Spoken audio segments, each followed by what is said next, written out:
Dobar dan. Dobrodošli na moj kanal Ukusna hrana.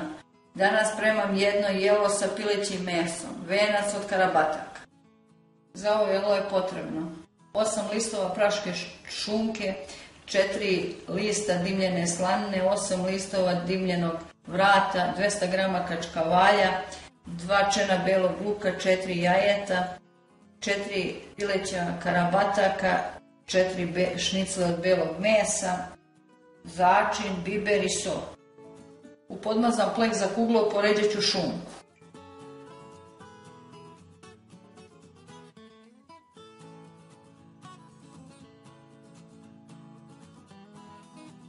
Sada ređam karabatake. Ja sam karabatake izvadila kost i začinila i posolila.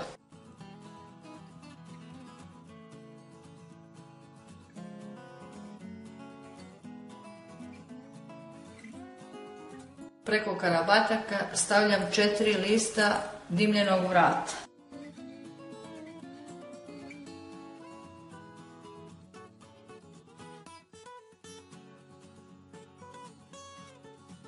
Na dimljeni vrat razbit ću 4 jajeta.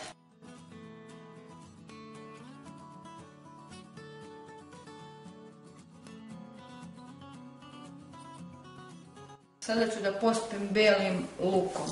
Ova spravica će da ga lepo sredi.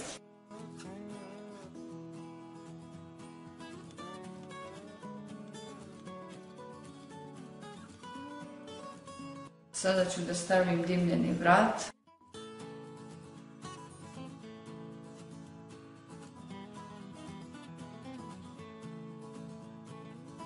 Pa kačkavalj.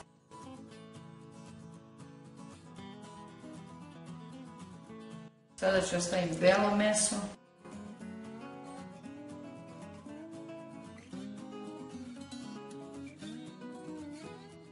Belo meso sam usolila i začinila i pre nego što sam ga stavila, sad preko njega stavljam slaninu.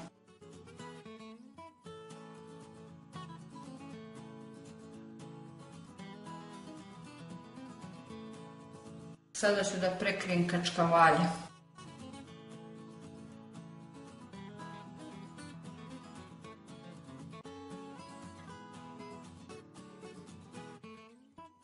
Sada ću kuglov da stavim da se peče u zagrejanu rernu na 180 stepeni 60 minuta. Venac od karabataka je gotov. Veličanstven praznični ručak, užitak za sva čula. Probajte, napravite. Prijavite se na moj kanal Ukusna hrana. Vidimo se u narednom videu sa nekim novim receptom.